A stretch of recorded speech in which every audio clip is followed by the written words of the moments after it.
वाढीत नाही हे करतो ना ते.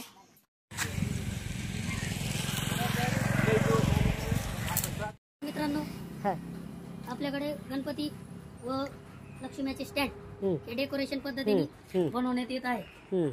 आपल्याकडे उत्तम दर्जाचे स्टँड आहे, प्लस त्याच्यावरती कापडा भेटेल तुम्हाला. हा डेकोरेशन 50% डेकोरेशन तुम्हाला अवेलेबल भेटेल.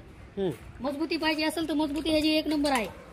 तुम्ही बिंदास त्याच्यावरती चढू शकता, काही अडचण नाही. 70-60 किलोचा वेट माणूस हा त्याच्यावरती चढू शकतो. हे निघताय बिन बसताय. आणि हा पूर्ण फोल्डिंग आहे, तुम्हाला असेंब्ली करण्यासाठी एकदम इझी आहे. त्यामुळे तो कमीत कमी जागेमध्ये तुमचं काम झाल्याच्या नंतर हा सेटल होऊ शकतो. सेटअप कसा वाटला कमेंट लाईक मध्ये सांगा. सबस्क्राईब करा, सबस्क्राईब करा, चॅनलला फॉलो करा. धन्यवाद. ओके.